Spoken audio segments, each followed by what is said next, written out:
Bonjour à toutes et à tous, soyez les bienvenus si vous nous rejoignez, c'est Nous les Normands, l'émission des amoureux de la Normandie avec un grand témoin chaque semaine qui nous accompagne sur ce plateau. Il est à la tête d'une start-up normande qui prépare le premier mini-lanceur européen réutilisable et éco-conçu. Directeur de Maya Space installé à Vernon, Jean-Michel Sanino est notre invité. Il nous racontera sa passion pour le spatial dans un instant. Et puis les deux chroniqueurs qui m'accompagnent comme chaque semaine sont aussi sur ce plateau. Bonjour Dominique Krovskov. Bonjour Bastien. De quoi allez-vous nous parler aujourd'hui ? Je vais vous parler de Normandie, on va parler de l'identité de la Normandie à l'occasion des 10 ans de la réunification. Effectivement, oui, nous y sommes. En 2026, les 10 ans de la Normandie réunifiée. Et puis Gauthier est là aussi, Gauthier le nôtre, bonjour.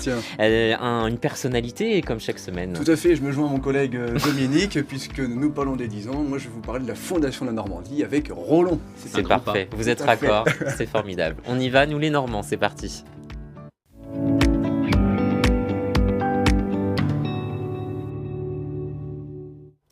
Jean-Michel Sanino est notre invité, bonjour. Bonjour. Merci beaucoup d'avoir accepté notre invitation. Vous avez fait, on peut le dire, toute votre carrière dans la propulsion spatiale. C'est un milieu, c'est vrai, qui est fascinant pour nous tous. Comment ça a commencé pour vous ? Alors ça a commencé, c'est vraiment l'histoire de ma vie, c'est ce que je voulais faire en étant petit. Je suis trop jeune pour avoir assisté à l'atterrissage des Américains sur la Lune, mais j'ai le souvenir d'une ambiance spéciale à la maison. Et j'ai toujours dit ça à mes parents. Alors après, en fonction des études, à un moment donné, j'ai eu l'opportunité, effectivement, d'arriver en Normandie, à Vernon, pour faire de la propulsion spatiale. Qu'est-ce qui vous fascine, vous, dans ce milieu ? Alors c'est la découverte, c'est les autres espaces.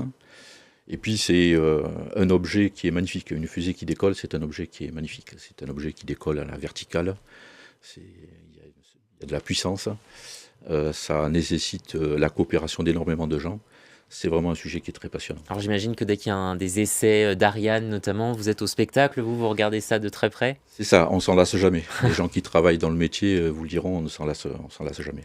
Et c'est toujours, à chaque fois, on repousse les limites finalement, un petit peu. Exactement.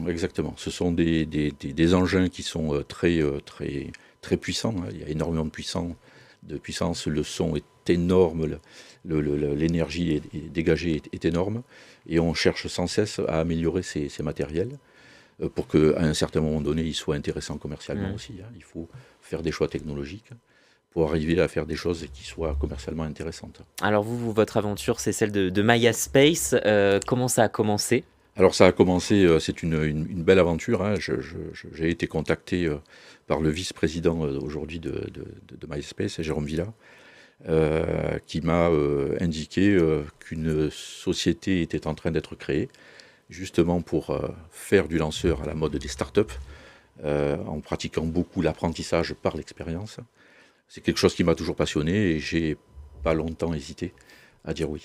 Donc ça se passe à Vernon. Ça se passe à Vernon, exactement. En Normandie. Oui. Combien de salariés participent à cette aventure ? En fait, aujourd'hui, on est parti, on n'était pas très nombreux, on était quelques-uns en 2022.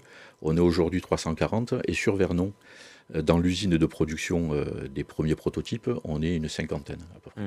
Donc ça fait quand même du monde. Ça fait du monde, oui. Ça fait du travail autour d'une aventure collective. Exactement, ça fait une belle équipe, ça fait une belle petite PME. Et on fonctionne vraiment dans une bonne ambiance. Et cette méthode de tester et apprendre, le fait de réaliser des prototypes, est très intéressante. On a des challenges jour après jour. En fait, c'est vraiment très intéressant. Alors l'objectif, c'est quoi justement ? Sur quoi vous travaillez ? Alors l'objectif de ce que l'on est en train de faire en ce moment, c'est de démontrer que l'on va être capable de lancer à la fin de l'année notre premier lanceur. Donc on a réalisé un certain nombre de prototypes qu'on a mis en essai, certains essais assez importants qui ont mené à améliorer les concepts. Et on est en train de produire, on finit de produire les derniers démonstrateurs pour mettre la dernière main à notre niveau de performance que l'on recherche. Et on attaque les premiers exemplaires de vol pour réaliser cet objectif ambitieux. Et ce prototype, pour le faire très simplement, c'est quoi ? Ça va servir à quoi ? Il va servir à quoi ? Alors prototype ? En fait, on prototype la totalité du lanceur. Notre lanceur, c'est une fusée, tout le monde a vu une fusée sur plusieurs étages, ça se sépare. Donc on a un premier étage, un deuxième étage, avec les structures que l'on a entre les deux qui se séparent. On a vu tout ça sur les films, les fameuses structures qui se séparent. Et puis la partie qui est un petit peu plus confidentielle, qui est sous la coiffe, et qui va travailler en orbite. Donc tous ces éléments-là, on a des démonstrateurs que l'on assemble à Vernon et que l'on teste sur la zone d'essai d'ArianeGroup. Et elle va aller où cette fusée ? Alors cette fusée, on va l'expédier en Guyane par le bateau. On va prendre le bateau d'ArianeGroup. Elle va être intégrée sur le pas de tir qu'on nous a attribué, qui est l'ancien pas de tir Soyouz, sur lequel on va intégrer le lanceur, puis l'ériger et le mettre à feu pour le faire décoller. Et ce qui est un peu original, c'est que cette fusée, ce mini lanceur sera partiellement réutilisable, c'est ça ? Exactement. On se lance sur la réutilisation. C'est assez important de préparer un lanceur qui soit capable de faire ça. Donc, dans notre logique de développement, les premiers vont être consommés. C'est dans la partie tester et apprendre, pas à pas. Mais assez vite, on va faire une tentative de récupération sur barge pour pouvoir récupérer ce premier étage, le remettre en production et le faire décoller très vite derrière. J'ai l'impression qu'on est dans une course internationale, parce que ce que vous dites, c'est un projet un peu à la SpaceX. La France voulait vraiment être à la pointe dans ce domaine. ArianeGroup se devait. Alors c'est ça, c'est exactement ça. L'Europe doit en être et ArianeGroup doit en être. Juste pour préciser, votre start-up, c'est une filiale d'ArianeGroup. C'est une filiale 100% d'ArianeGroup, oui, c'est ça. Comme dit mon patron, on a le meilleur des deux mondes, l'innovation avec des gens qui viennent d'endroits divers. Quelle est la différence avec notre maison SpaceX ? mère. Alors, ce qui fait la différence, alors nous, on n'a pas d'intention très complexe. Ce que l'on veut faire, c'est donner un service en orbite. Nous, notre client, ce sont les satellitiers. Et donc, on va leur fournir un service en orbite. On n'a pas d'exigence ou d'envie, pour l'instant, d'aller explorer les choses. On est des industriels. On va faire du lancement spatial. Donc, on a cette ambition, qui est une ambition qui pourrait paraître modérée, mais qui est déjà pas mal, et qui est conforme à nos valeurs. Il y a un carnet de commandes qui se remplit bien avec Eutelsat. Alors oui, c'est la surprise des derniers mois, c'est que en même temps que l'on conçoit nos étages, on rencontre nos clients, on leur donne confiance, et du coup, ils nous font confiance et ils nous proposent des contrats de lancement. Et cette année 2026, elle s'annonce importante pour vous ? Elle va être importante pour vous ? Exactement, elle est très importante. C'est vraiment l'année qui va concrétiser les efforts de 3 ans, avec le transport des étages, des mises à feu d'étages, et puis ce fameux décollage qu'on espère voir. Fin d'année, c'est ça ? Fin d'année, c'est ça, oui. Donc c'est très ambitieux. Et c'est une année, effectivement, qui vient sanctionner les efforts que l'on met sur la table depuis 2022. Oui. Sacrée aventure. On va parler dans un instant de vos liens aussi avec la Normandie, de Vernon notamment, dont vous êtes très, très proche. D'abord, histoire de Normand avec vous, Gauthier. Vous allez nous parler de Rollon. Alors, on le connaît, sans le connaître peut-être. Qui est-il ? Écoutez, Rollon, c'est le premier grand représentant de la Normandie réunifiée telle que nous la connaissons aujourd'hui. C'est non pas un duc, mais un jarl. On va y revenir dans quelques instants. Comment s'est-il fait connaître en Normandie ? Alors, écoutez, notre Normand homme du Nord est parti avant cela de la Scandinavie. Alors certains ont prétendu qu'il venait de Suède, d'autres du Danemark, mais les sources concordent à dire qu'il vient précisément de Norvège avec plusieurs noms tels que Rolf le Marcheur ou encore Rollo. Il serait parti précisément aux alentours de l'année 1872.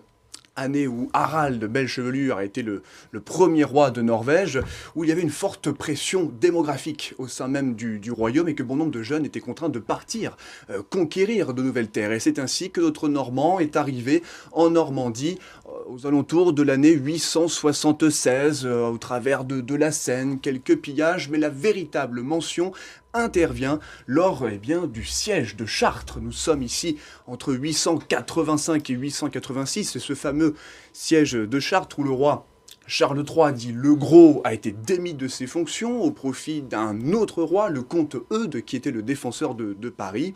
Et ensuite, notre Normand est revenu dans la Normandie actuelle. Nous le retrouvons précisément en 886, où il a été battu par le roi de Bretagne, Alain le Grand, à Bayeux. Une année plus tard, notre homme du Nord a persisté, signé. Il est revenu à Bayeux, pillé Bayeux, a vaincu le roi breton et est reparti avec sa femme, Popa, qui a donné naissance au duc de Normandie, cette fois-ci, donc son fils.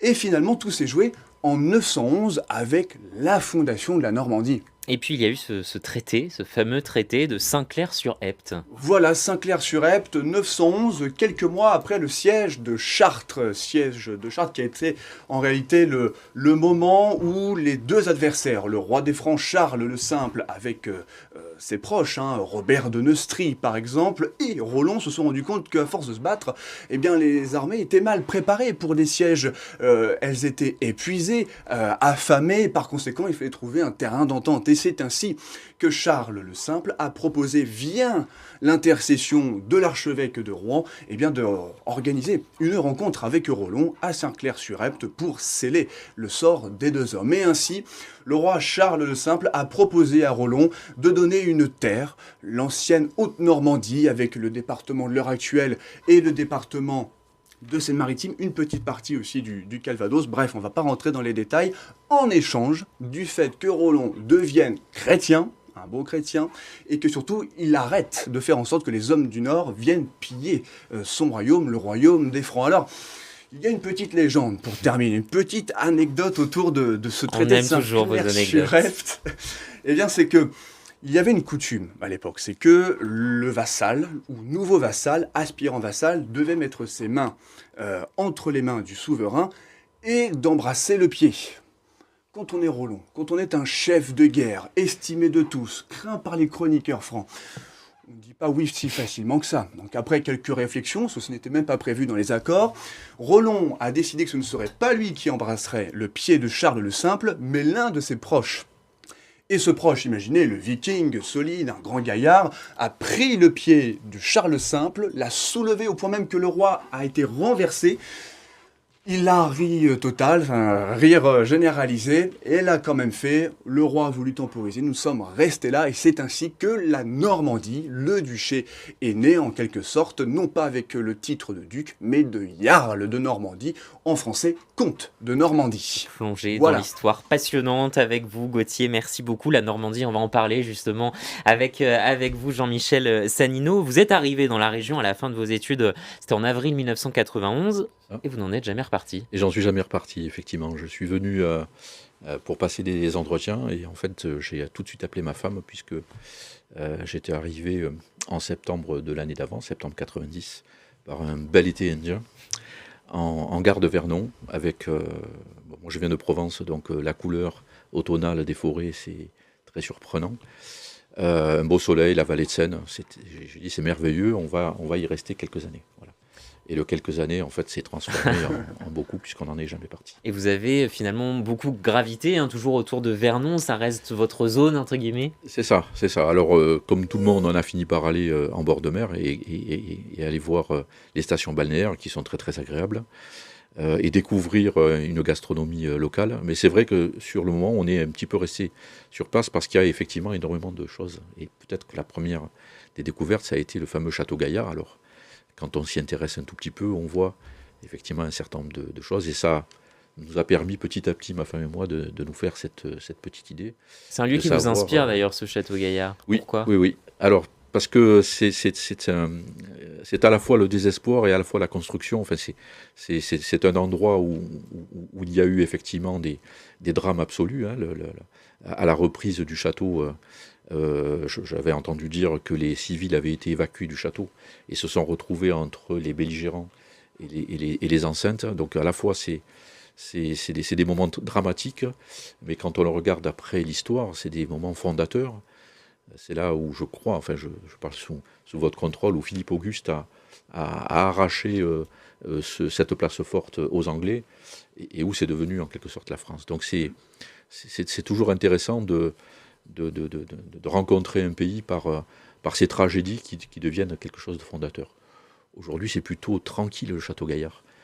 C'est des petites promenades, on voit des enfants qui marchent. Voilà, c'est quelque chose qui nous a marqué au tout début. Mais il faut effectivement se souvenir de l'histoire et de ce qui s'est passé là-bas. Parmi vos souvenirs aussi que vous nous avez confiés pour préparer cette émission, vous nous avez parlé de cette fête locale de la cerise à Vernon. C'est ça. Alors, venant du Sud, effectivement, j'adore la cerise. Et on a beaucoup de cerisiers dans le Sud. Et j'étais très surpris de voir qu'il y avait une fête de la cerise. Et encore plus surpris de voir qu'à un certain moment donné, la vallée de Seine avait été le fournisseur, le grand verger de Paris. Et on retrouve énormément de fruitiers. Et pour la petite anecdote, on a acheté un petit terrain dans les années 90 pour y construire une maison, et c'était un ancien verger. Ah oui. Et il y avait des anciens cerisiers dessus. Voilà, c'était une surprise. Et elles sont aussi bonnes les cerises que dans le sud? Ah, comme je suis chez vous, je vais dire qu'elles sont meilleures. Et puis je prendrai mes responsabilités quand je retournerai dans le sud. Je crois que j'ai jamais goûté les cerises de l'heure. Faudra que je remédie à ça. Vous aimez aussi vous balader en bordure de Seine? Ça vous... Oui, alors ça c'est vous une apaise? découverte ces dernières années. L'ensemble des communalités, en particulier Vernon, part à la reconquête de ces bords de Seine. Et alors je ne sais pas si ça existe ailleurs qu'en Normandie, mais entre les bords de Seine et puis les petits chemins, les petites sentes que j'ai pu découvrir à telle ou telle occasion, voilà, c'est une notion qui est assez intéressante. C'est des endroits qui sont ni publics ni privés, mais qui sont ouverts à tout le monde et où il fait vraiment bon vivre. Hein. Il suffit de marcher un peu en bord de Seine, on est tout de suite dans une ambiance très calme. Voilà. Donc c'est vraiment une belle découverte, ça. Vous sentez une fierté normande, vous qui venez de Marseille, du coup, à force d'habiter en Normandie? Alors oui. Je pense que l'ensemble des régions de la France peut se prévaloir de ça, mais il y a effectivement un esprit que moi j'aime bien, qui est un esprit un peu terrien, de ne pas parler pour ne rien dire, et d'être très réfléchi quand on prend ses décisions. Voilà. Et ça, On est moins bavard en Normandie. Voilà, et alors ça donne un sentiment de force, et c'est quelque chose c'est un sentiment un peu fondamental. Et je pense que les Normands peuvent être fiers justement de ce caractère-là, qui on ne fait rien à la légère. Vous connaissez tous les deux l'expression peut-être ben que oui, peut-être ben que non. Eh oui. Et bah pour notre invité, il y a une philosophie profonde derrière cette expression. Racontez-nous. Alors, elle n'est pas de moi, j'ai entendu ici et là les gens en parler, hein, mais c'est un peu trop simple, le peut-être ben oui, peut-être ben que oui, peut-être ben que non, où on ne sait pas se décider.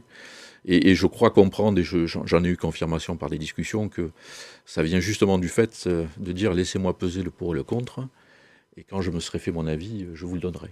Et en général, quand il le donne, ça veut dire qu'il est mûri et qu'on n'y revient plus. Donc je pense Ça marche aussi dans votre métier? Et ça marche aussi dans notre métier. Hein. Le test and learn, c'est exactement ça. Ça veut dire que on fait en sorte de faire le bon choix. Et une fois qu'on a fait le bon choix, il faut qu'on soit en sorte de dire c'était le bon choix et on n'y revient plus. Donc effectivement, il y a aussi cet aspect pas à pas et on construit les choses solidement. Effectivement, ça prend du temps, c'est mûri, c'est réfléchi et effectivement, c'est indispensable dans votre métier. Je vais vous montrer le QR code que vous pouvez scanner pour nous écrire aussi, nous témoigner votre attachement avec notre région. Il vous suffit de prendre l'appareil photo de votre téléphone et de scanner donc le QR code qui s'affiche. Vous pouvez aussi nous écrire par mail rédaction@bfmnormandie.fr. On va continuer à parler de notre belle région avec vous, Dominique. On parle des 10 ans de la réunification de la Normandie, c'est cette année. On parle des 10 ans. La réunification, c'était en 2016. Elle a marqué la fin de 6 décennies de division. Aujourd'hui, le sentiment d'appartenance régionale se renforce, vous le disiez, vous l'avez bien ressenti. C'est bien d'avoir aussi un témoin qui est un petit peu hors sein, comme on dit. Le cidre, le calvados, le cheval, les fromages ou encore le débarquement, ça, ce sont les références que tout le monde connaît. Ça vient spontanément, je dirais, à l'esprit. Et puis, en fait, depuis 2016, on a replacé tout ça sous la même bannière avec 5 départements historiques. Alors, revenons quand même sur l'histoire de la subdivision entre la Haute et la Basse Normandie. Voilà, alors la séparation entre les deux territoires apparaît dès le XIVe siècle, donc c'était pas d'hier, à la fin du Moyen-Âge. À cette époque, une Normandie puissante s'organise autour de Rouen, alors deuxième ville du royaume de France, faut-il le préciser. Son influence s'étend largement le long de la Seine et déborde même sur les territoires qui correspondront plus tard à la Basse Normandie contemporaine.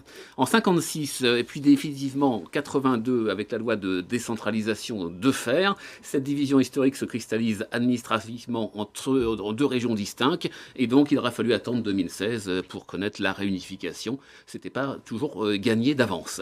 La bonne idée, ce fut quand même de penser la région comme un réseau de centres complémentaires. En fait, il y a Caen, il y a Rouen et Le Havre, les trois grandes agglomérations, et là, il y a une organisation qui est encore assez rare en France, puisqu'on est peu habitué à ce type d'équilibre, et ça a permis en fait d'éviter des frustrations. La réunification s'est accompagnée d'un renforcement des pouvoirs régionaux. Les régions sont désormais la porte d'entrée des fonds européens, ce qui leur permet encore davantage de moyens d'action. Vous devez en savoir quelque chose à travers votre entreprise. Désormais, donc, la Normandie pèse plus au niveau européen international, un statut qu'elle compte bien accentuer dès l'année prochaine avec le fameux millénaire de Guillaume. Et il y a toujours cette question qui revient, c'est quoi la capitale de la Normandie? Alors on ne sait pas quelle est la capitale de la région en réalité. En Normandie, le fait d'avoir partagé les compétences entre Caen, Rouen et Le Havre, principalement Caen et Rouen, puisque Rouen est la préfecture et Caen le siège social de l'hôtel de région, cela a permis, comme je le disais tout à l'heure, d'éviter les frustrations. 10 ans après la réunification, la Normandie trace son chemin avec un modèle original et tout cela semble avoir trouvé vraiment un équilibre. Et il y a des enjeux évidemment derrière tout ça. Est-ce qu'on peut parler de véritable identité pour notre région? Oui, moi je le pense. La Normandie cultive son identité. Les marques et producteurs de produits alimentaires revendiquent désormais leur origine normande avec fierté, à l'image de ce qui se faisait déjà un peu en Bretagne. On peut être du Cotentin, de Basse-Normandie ou de Haute-Normandie, et se sentir normand. Et dans ce regain, on a un attachement plus important à l'identité régionale. Aujourd'hui, le drapeau, avec ses 2 léopards, flotte davantage sur les façades. Il glisse sur les pulls où s'affichent lors d'événements culturels. Moi je dirais pas de doute, il existe une certaine fierté des habitants à vivre leur région. Et selon un sondage qui a été réalisé très récemment par l'Institut MEC.org, qui a réalisé une grande consultation à l'occasion des 10 ans de la fusion des 2 régions, en fait, quelques 47 000 personnes ont participé et il en ressort. Alors je vous donne les grandes lignes, évidemment, les très grandes lignes. Les Normands souhaitent plus la promotion de l'identité culturelle normande, développer les transports ferroviaires, ça c'est un vieux un vieux cheval de bataille, valoriser le patrimoine normand ou encore le développement de l'offre touristique et bien entendu revient sans cesse, et ça je l'entends depuis 10, 15 ou 20 ans, le souhait d'avoir un TGV pour désenclaver la Normandie. Vous la sentez, cette fierté, cette identité normande, Jean-Michel Sonano? Alors oui, à l'occasion de la création de MayaSpace, on a été très supporté par l'ensemble des autorités, préfets, sous-préfets, présidents de région, la communauté de l'agglomération. On sent bien qu'il y a un petit peu cet esprit-là de conquête et la volonté de valoriser l'ensemble des métiers et des industries. Donc il n'y a pas que l'aérospatiale en Normandie. Il y a effectivement beaucoup d'autres choses. La défense, le luxe, si j'ai bien compris, c'est pas trop mon métier, mais le luxe est une part importante. La construction navale, voilà, c'est une riche région d'industrie et de PME et de formation aussi. Et à votre niveau, vous avez conscience aussi que vous valorisez la Normandie à l'étranger? Alors exactement, on a eu la chance d'être accueillis dans la structure qui s'appelle Normandie Aerospace, la NAE, qui est un regroupement de tout un ensemble d'industriels qui permet de mettre en commun des possibilités de formation, etc. On a vraiment été accueillis et portés un peu par ses grands frères des grandes sociétés de la région. Et on sent bien que c'est une région très dynamique. Allez, on va terminer cette émission avec notre questionnaire habituel, question pour un Normand.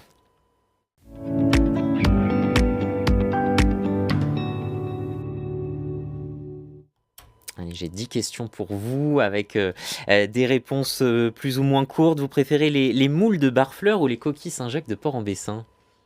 Alors plutôt les moules. Plutôt les moules. Plutôt les moules. La Cité de la Mer de Cherbourg ou le Musée maritime de Rouen?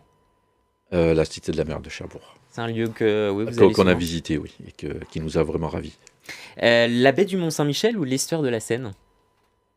Alors je vais vous dire l'estuaire de la Seine, parce que la baie de Mont-Saint-Michel c'est très beau, mais l'estuaire de la Seine, il ne faut pas la négliger. Pas la négliger, et c'est une des fiertés, une des richesses de la Normandie. Les cabines de plage de Deauville ou celles de Saint-Valery-en-Caux? Alors Deauville aussi parce qu'il y a les acteurs de cinéma, les acteurs et les actrices de cinéma, et c'est toujours un petit quelque chose de cheminé. Une de vos passions? Oui. Le cinéma? Oui. Le festival Le Beauregard à Hérouville-Saint-Clair ou le festival Papillon de Nuit dans la Manche? Alors plutôt Papillon de Nuit dans la Manche. Papillon de Nuit. Oui. À Saint-Laurent-de-Cuve précisément dans la Manche. Le cimetière américain de Colleville ou le cimetière britannique de Bayeux? Alors plutôt Bayeux parce que je le connais, mais voilà, tout est émouvant, C'est des choses que l'on fait quand l'on vient dans la région, c'est évidemment les immanquables. C'est particulièrement émouvant ces endroits-là.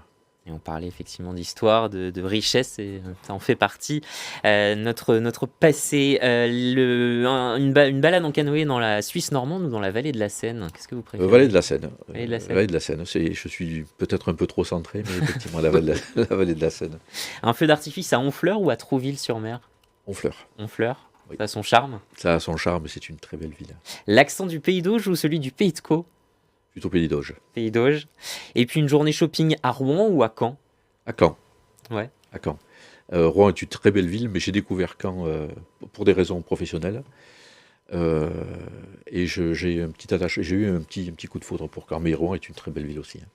Merci beaucoup d'avoir été notre invité. Est-ce qu'il y a un souhait que vous avez pour la suite de votre carrière? Je sais que vous vous lancez plusieurs projets, plusieurs objectifs. Alors, effectivement, il y a nos buts, les buts que l'on a cités. On est en train de constituer cette usine. On va recruter quand même pas mal.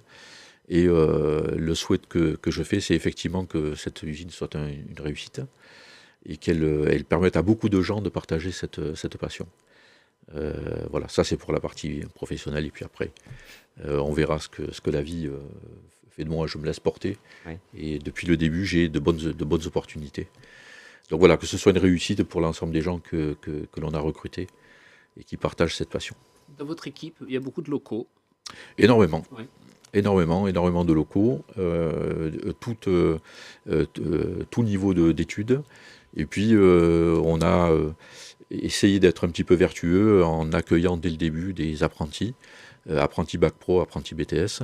Et donc, dans la mesure du possible, on amène notre pierre à l'édifice, même si on n'est pas très nombreux. On forme des apprentis, on en a actuellement 3, 2 Bac Pro et un BTS. Et ben voilà, c'est pas mal. Merci beaucoup à Jean-Michel Sanino d'avoir été notre invité, Merci à à vous. nous avoir parlé de ce milieu fascinant, hein, on peut le dire, de l'aérospatial et de vos projets, notamment au sein de Maya Space installé à Vernon. Merci beaucoup d'être venu sur notre plateau. Merci à tous les deux de m'avoir Merci, accompagné Jean-Bastien. comme chaque semaine. Merci à vous de nous avoir suivis. Émission à retrouver évidemment sur notre application BFM Normandie et on se retrouve très vite pour un nouveau numéro. Restez avec nous.